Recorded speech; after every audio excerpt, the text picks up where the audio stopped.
Well, do you like the taste, Miss Faust? Despite the intense scent, the taste is essentially blank. Is this physically possible? The child's eyes sparkled with a hue of jade. Although his eye always had that colour, it would sometimes shine brighter than usual, as it is right now. Exactly! That's the wonder of this vintage tea. The child exclaimed excitedly. This is the highest quality puer, supplied exclusively to my family, fermented for more than 2 decades in the ideal environment. It's nigh priceless. The other child seated next to them coughed a couple of times as if he choked on the tea. I must wonder, though, is there a good reason to pay such a stiff price for this, for lack of a better word, scented water? It's just that the taste is too subtle for a tongue oversaturated by cheap stuff. A wave of cold, almost real enough to cool the tea, seemed to surround the table.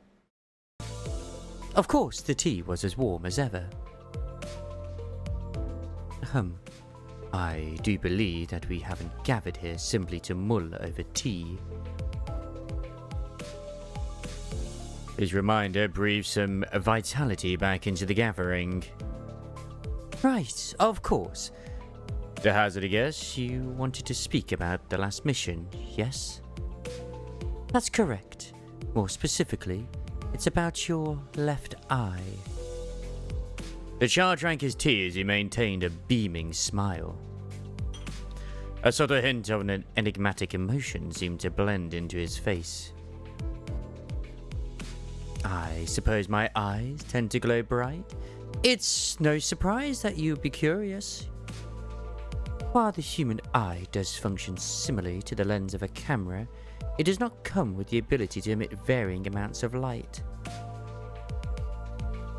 The white-haired one frigidly cut off the other child's slyness.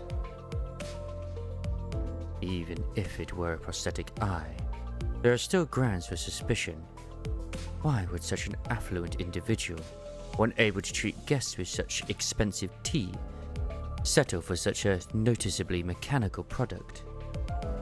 I can't do much about what I was born with. To them, I was a gem of a child. There was a slight tremble to the child's words, but it wasn't noticed by his visitors at the table.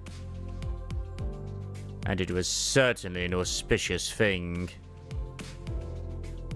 The child feared, for he had no way of knowing when his eye might flash.